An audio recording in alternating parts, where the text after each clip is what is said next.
welcome to the finale of Minas Tirith. We're going to finish this now. How about that? First of all, a couple of little quick things we need to do. Let's just select our new wall thing.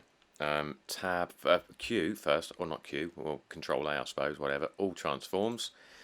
Then tab, and we want to select everything. Press U, and we want to Q project, and then we want to have a look, have a little butchers. Let's just copy the material or link the material from one of the walls. Okay, so yeah, clearly way too big, man. So let's just drag that right on up.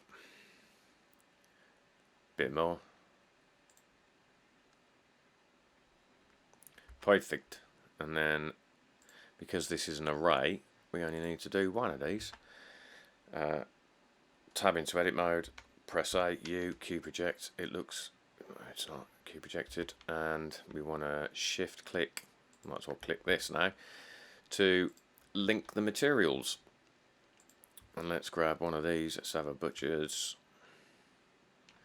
That's too small, so we want to make that smaller, the UVs, to kind of match up with that guy. Okay, that looks dumb. What's that there? Oh, we might need to scale it on the x-axis, or squish it on the x-axis a bit more, just to get those square bricks back. Lovely jubbly. Right, we're going to need a bevel too, so let's do that. Let's put a bevel on that. I don't remember if I've applied all transforms, so let's just do that real quick, just so we can see what I'm selecting. Right, got that. Q, all transforms, which may affect the UVs. It doesn't, because maybe I've already done that. I don't know. And now we want to add a bevel. Let's see what that does, if anything. Right, let's head over to thingy mode, edit mode. Let's see. Perfect, and that should be on all of them. And we're going to need one for this as well, so let's put a bevel on that. I don't remember if I applied all transforms. I did, clearly, because that works a treat.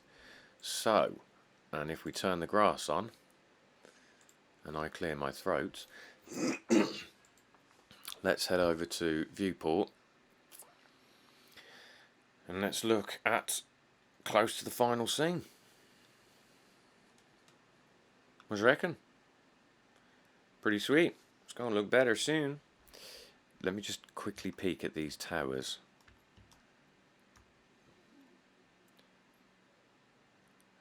They're dark on top, but not on the bottom, and I don't want that. So very quickly, we're going to have to make this its own material, like that.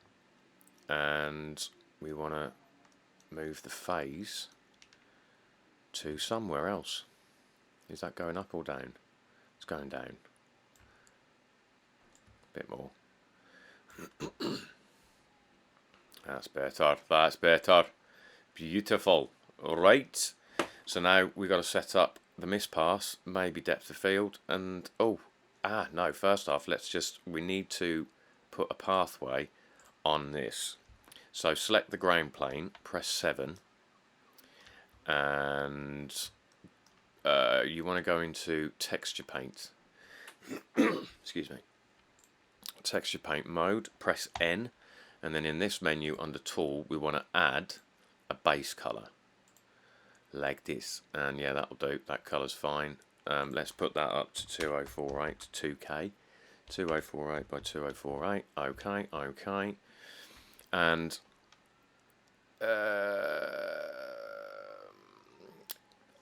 change that. So press T for this menu, and then click fill.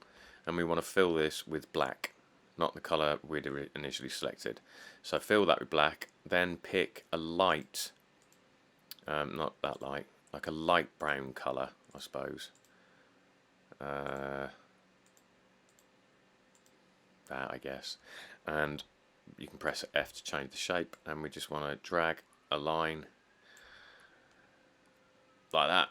save all images. Let's have it. And now in the shader editor, there will be now, or there now will be, a brand new texture node, image node. So, but we don't want to. We want to screen that over what we've already got because I like the colours we've set up. So we need a mix RGB. We can just copy that. Excuse me.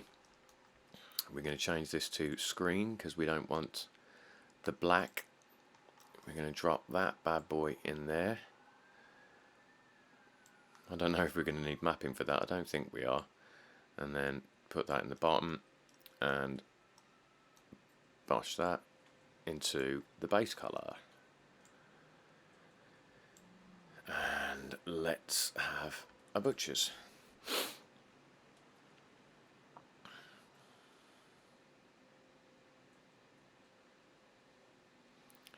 Is that visible from... It's not visible. Alright, no problem.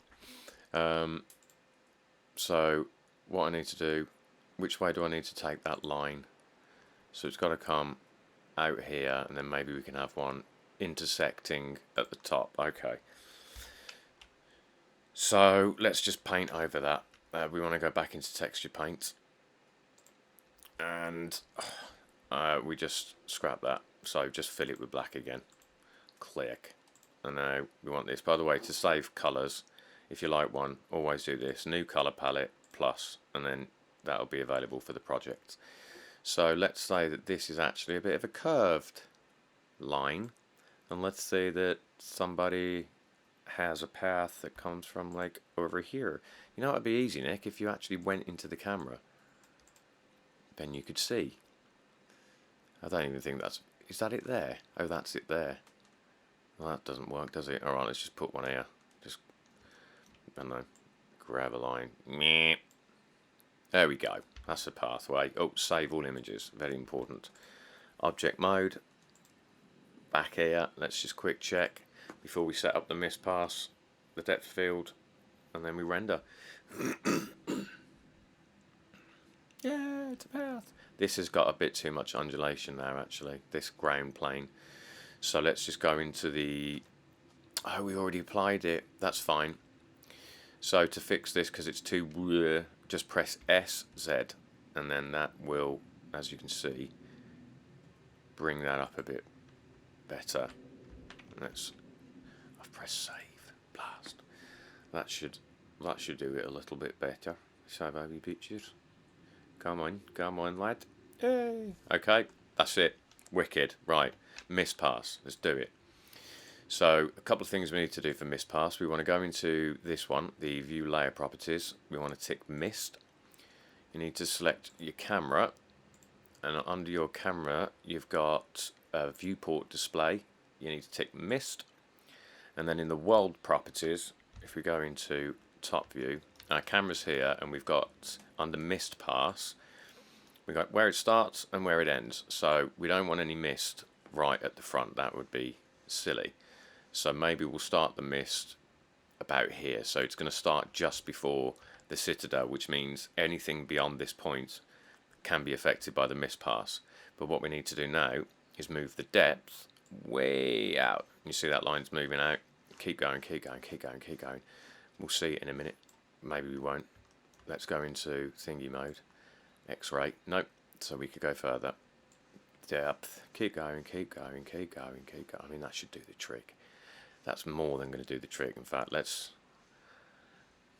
Because when it gets to anything beyond this point, once we've got a mist pass using white, depending on the settings, there will be nothing visible beyond this point.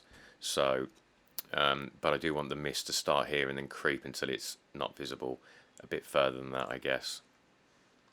There, done. Okay, so that's mist pass set up. What we need to do in the compositing, the compositor, go into this compositing. We've now got an output here for mist. So we want to add a couple of things. I've got to remember where they are. Filter, because we're going to use the glare. Just whack that in. Shift A, converter, color ramp. Shift A, color, mix, mix. Okay. Now we want to take the mist output into the color ramp, from the image of the color ramp into there. Nope. Into the factor, because this is now going to mix when we plug this image into the first port. It's now going to mix white with the image depending on this color ramp, and you'll see when we render it out.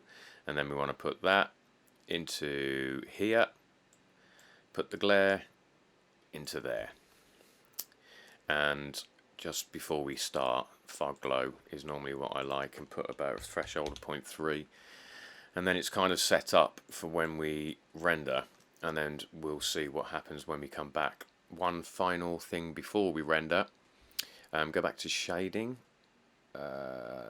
Yeah, no, I think this might be useful this time, because I didn't do this the last time. So in your camera, which we have conveniently selected, click depth of field, click one of these towers, and then under f-stop, right, I'm gonna have to move the camera, I think, my screen. Yeah, under f-stop I've got 2.8, which is realistic and should give bulk, but we'll see if this works to scale. So put 1.6 for the f-stop, and let's just have a look how that plays out. And if we just box this here, we just want to see if the grass is getting blurry. Not at all, so we're going to have to use unrealistic f-stops. Am I getting nothing? 0.5. Well, this is strange. Yeah, well, that works at 0.1. And there is no f-stop of 0.1. No lens opens that much. So it's completely unrealistic, but we'll see how it looks. Okay, we are now ready to render. So my camera and stuff don't work once I'm rendering. So I'm going to render it, and then I'll come back, and then we'll talk about it, see how we get on. Alright, I'll see you in a minute. Bye. Right, here we are. This is my final render. We're going to just muck around a little bit, but that's how it came out on my end. And for a crack, I took it into Photoshop and did a few edits. Just very contrasted, we just brought it out a little bit. Yeah, but what we're going to look at quickly is going into the compositing, and if you control shift click this, the glare, we will get a preview. And for some reason this is a bit weird, but get your color ramp, get your glare, and then just navigate over, and V on the keyboard is to zoom out and Z is to zoom in. I'm not quite sure why. I know that you've got to be able to move around to do this, but there might be keys to move the picture, but I don't know what it is. So this, I guess, is how you'd want Minas Tirith on a foggy day.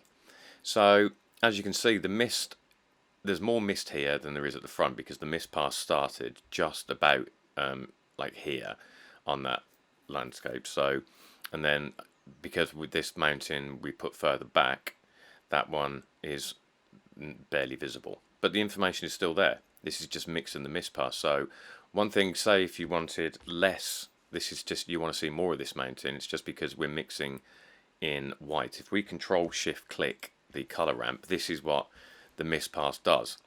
So as you can see, it's from the camera, there's nothing here, it's not mixing any white, but then the further back you go, the more white it mixes in. So if you want to change that, just control shift click the glare again. Just change this from white to another color like grey, and then you see if we took it off completely, the whole scene's visible. So this is the power of the mist pass. So yeah, you could tinker with this.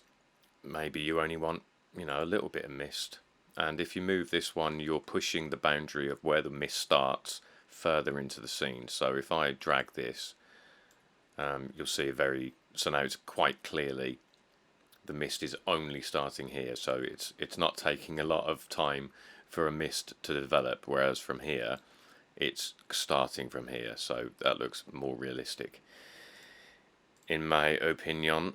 But I think I wouldn't mind a little bit more of the thing in the background. And the glare, This, I normally tend to go for fog glow. I also use diffuse glow in Photoshop, but if this was up, right, so you can see, oh, get in there, can't go any closer than that. When I drag the threshold down, the white bits are getting whiter, see? And they're getting more of a glow, kind of what you can get in Eevee with bloom. So that's just added a little bit more bloom to the image, which in my opinion, for an image like this, a fantastical image, the bloom works a treat. And then you can mess around with the threshold. You could also go with streaks, can sometimes work. So it's just added these streaks. Clearly that's too much, so the threshold's probably too low. So let's just bring that up to like 0.4, maybe less, 0.17.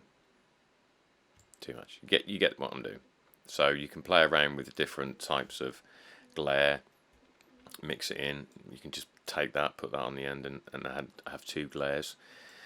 But as long as when you're finished making all of your edits, if you don't want glare, just delete it and go straight from the RGB into the output. But the last thing you need to be into composite, because if it's in viewer and not in composite, you'll get a black screen when you render.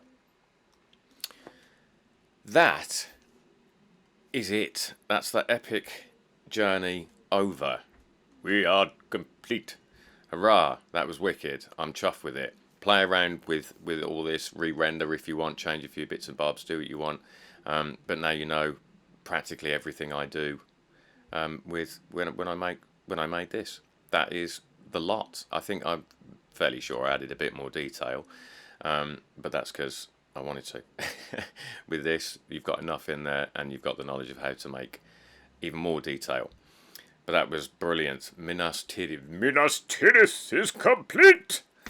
It's finished. We are done. I really hope that wasn't too chaotic for you. It was a long journey, but I'm I hope you get something from it, and I hope you learn, and I hope your pictures come out really nice. Wicked. Lovely. It's been a pleasure.